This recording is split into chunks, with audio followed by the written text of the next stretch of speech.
नमस्कार, मैं कुलदीप भारद्वाज नमस्कार इंडिया के आज इस बहुत छोटी सी चर्चा की शुरुआत में आपको जानकारी देना चाहूंगा कि शनिवार 19 फरवरी को सीबीआई ने नोटिस भेजकर जो दिल्ली के उप मुख्यमंत्री और आम आदमी पार्टी के नेता मनीष सिसोदिया को 20 तारीख रविवार को पूछताछ में सम्मिलित होने के लिए एक बार फिर से सीबीआई मुख्यालय बुलाया था। आज उन्होंने वहां पर जाने से मना कर दिया, सूचना भेज दी उनके अनुसार उन्होंने सीबीआई को। और उन्होंने कहा है कि क्योंकि इस समय दिल्ली का बजट पेश होना है और उसकी तैयारी में वो मशरूफ है, इसलिए वो नहीं जा सकते, वो किसी भी प्रकार की पूछताछ से नहीं बच रहे हैं। उसके बाद जो भी सवाल होंगे उनके जवाब देंगे। हालांकि उन्होंने अपनी गिरफ्तारी का भी डर बताया। डर तो वो कह रहे मुझे किसी प्रकार का डर नहीं है, लेकिन वो मुझे गिरफ्तार करना चाहते हैं। खैर, जो भी कुछ है, सुनिए उनका एक पक्ष। मुझे सीबीआई की तरफ से कल नोटिस मिला था कि आज वो मुझे एक्साइज पॉलिसी की पूछताछ के लिए बुलाना चाहते हैं। मैंने उनसे अनुरोध किया है कि दिल्ली का फाइनेंस मिनिस्टर होने के नाते इस वक्त एक एक दिन क्रूशियल है और मैं दिल्ली के बजट को फाइनलाइज करने में जुटा हुआ हूँ। 24 घंटे लगा के मैं इस कोशिश में हूं कि फरवरी के अंत तक दिल्ली का बजट तैयार करके सेंट्रल गवर्नमेंट के पास अप्रूवल के लिए भेज दिया जाए। सेंट्रल गवर्नमेंट की मंजूरी के बाद ही दिल्ली विधानसभा में बजट पेश होता है, आप सब जानते हैं। तो फरवरी का लास्ट वीक होने के नाते इस वक्त मेरा एक एक दिन बहुत क्रूशियल है बजट की तैयारियों के लिए, क्योंकि बजट की तैयारी अपने अंतिम चरण में है।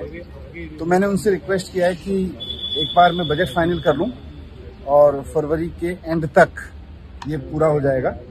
उसके बाद फरवरी के लास्ट में या फरवरी के लास्ट के बाद में वो जब भी कोई तारीख तय करेंगे, मैं निश्चित रूप से एक्साइज पॉलिसी को लेके उनके जो भी क्वेश्चंस हैं उनका जवाब देना चाहूंगा। इस पूरे मामले को और भी क्लियर करना चाहूंगा और मुझे खुशी होगी। मैंने हमेशा जांच में सहयोग किया है, आगे भी पूरा सहयोग रखूंगा। लेकिन इस समय क्रूशियल टाइम है दिल्ली के बजट के लिए। अगर एक एक दिन इसके लिए इम्पोर्टेंट है, अगर इसमें कुछ डिस्टर्ब होता है तो दिल्ली के बजट के लिए तैयार करने में दिक्कत हो सकती है, उसको फाइनलाइज करने में दिक्कत हो सकती है। इसलिए मैंने उनसे रिक्वेस्ट किया है कि इसके बाद फरवरी के एंड के बाद में वो कभी भी मुझे बुलाएंगे तो मुझे खुशी होगी और उनके सारे सवालों के जवाब मैं दूंगा। मुझे पूरी उम्मीद है कि सीबीआई के अधिकारी इस परिस्थिति को समझेंगे कि दिल्ली के लिए दिल्ली का बजट कितना महत्वपूर्ण है और वित्त मंत्री होने के नाते उसके अंतिम चरण में जब वो उसको फाइनलाइज किया जा रहा है उस वक्त मेरी भूमिका यहाँ एक एक दिन मेरा कितना इम्पोर्टेंट है उसके लिए मुझे पूरी उम्मीद है कि वो इस बात को आज आपने ये तो सीबीआई ईडी इनकम टैक्स, ये समय आपको मालूम ही है कि सब चर्चा के अंदर चल रहे हैं। चल इससे आगे आपको एक तस्वीर दिखाते हैं, और ये कोई मतलब नई तस्वीर नहीं कह सकते। इस प्रकार के वाकये रोज आना हमारे देश के अंदर होते रहते हैं, लेकिन सवाल ये कि इन पर लगाम कौन लगाएगा। ये जो मैं आपको एक तस्वीर दिखा रहा हूँ, ये उत्तर प्रदेश के गोरखपुर की है, गोरखपुर के मुक्तेश्वरनाथ मंदिर की, जहां पर एक महिला को लगातार कई थप्पड़ मार रहा है ये पुलिस अधिकारी। अब प्रश्न ये उठता है कि ये हमारे यहाँ क्यों, इन लोगों को ये अधिकार किसने दिया किसी भी व्यक्ति को मारने पीटने का?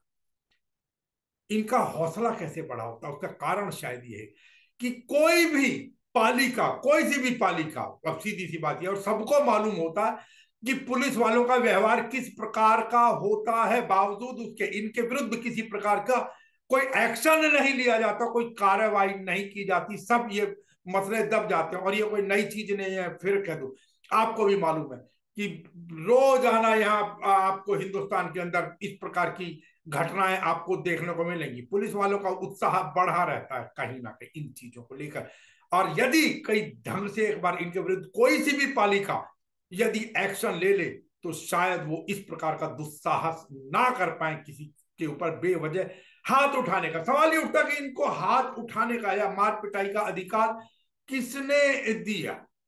और अधिकार तो अगर मैं कहूं तो ये बजरंग मुनि को भी किसी ने नहीं दिया, जिन बजरंग मुनि ने कहा है कि मुसलमानों का नरसंहार करना पड़ेगा।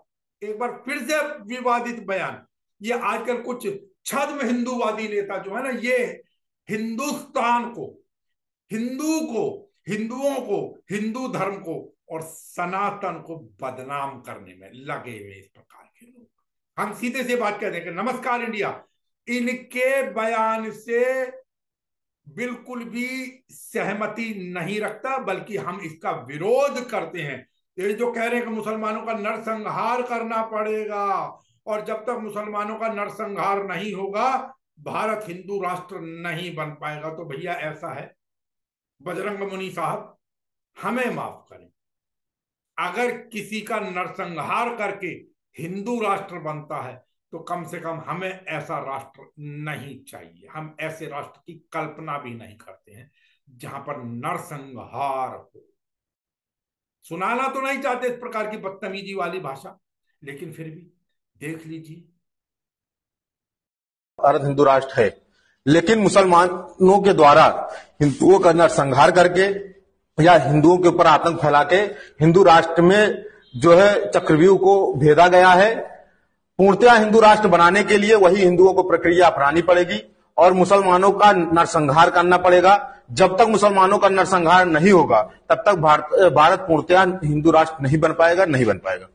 एक और बात ये हम कहेंगे, ये कहां आ गए हम, ये कौन सा हिंदुस्तान बनता जा रहा है, ये कौन सा भारत बनता जा रहा है?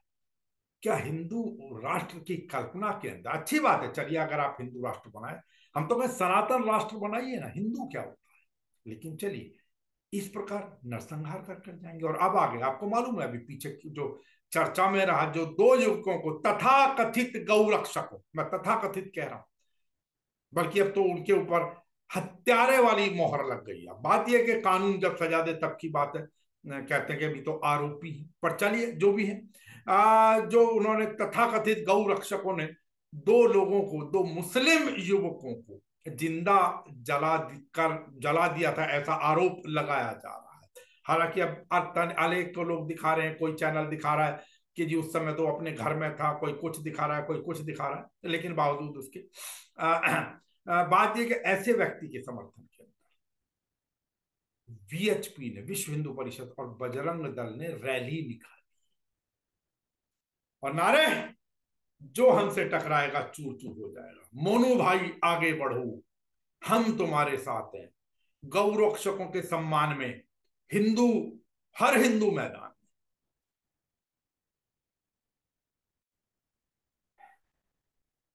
सुन तो लीजिए कम से कम। जो हमसे टकराएगा टकराएगा, जो हमसे टकराएगा सरकार मुर्दाबाद, सरकार हिंदू मैदान में, रक्षकों के सम्मान में, हिंदू मैदान में, रक्षकों के सम्मान में, हिंदू मैदान में, रक्षकों के सम्मान में, हिंदू मैदान में, रक्षकों के सम्मान में, हिंदू मैदान में। मोनू भाई आगे बढ़ो, हम तुम्हारे साथ हैं। मोनू भाई आगे बढ़ो, हम तुम्हारे साथ हैं। मोनू भाई आगे बढ़ो, हम तुम्हारे साथ हैं। मोनू भाई आगे बढ़ो, हम तुम्हारे साथ हैं। हेलो सरकार मुर्दाबाद, मुर्दाबाद मुर्दाबाद। हेलो सरकार मुर्दाबाद, मुर्दाबाद मुर्दाबाद। हेलो सरकार मुर्दाबाद, मुर्दाबाद मुर्दाबाद। जो हमसे टकराएगा हो जाएगा, जो हमसे टकराएगा हो जाएगा। देश का बल बजरंग दल, देश का बल बजरंग दल, देश का बल बजरंग दल, देश का बल। सवाल साथियों फिर वही है कि कहां आ गए? ऐसे राष्ट्र की कल्पना तो हम नहीं करते, और अगर किसी ने भूतकाल में कुछ गलत किया तो क्या उसका बदला आज की पीढ़ी से लिया जाएगा? क्या आज के समय में लिया जाएगा? आज यही सब कुछ हो रहा है भारतवर्ष में, इस मेरे भारत महान के अंदर। विचार तो करना पड़ेगा, वरना हम किसी एक वर्ग, चाहे वो जातिगत आधार हो, चाहे वो धार्मिक आधार हो, किसी वर्ग के अंदर सोचना पड़ेगा कि हम किसी वर्ग विशेष के अंदर, हम किसी जाति विशेष के अंदर, हम किसी समुदाय विशेष के अंदर कुंठा तो जागृत नहीं करा रहे।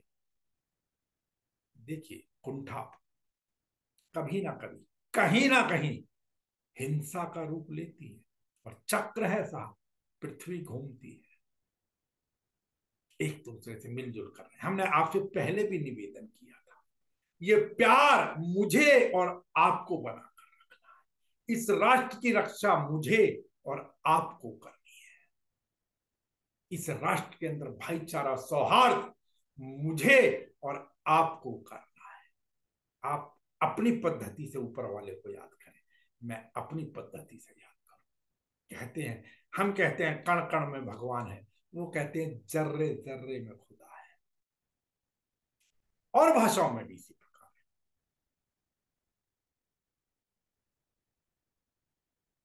है। रखें अपने स्वास्थ्य ध्यान और करें स्वीकार। नमस्कार इंडिया का।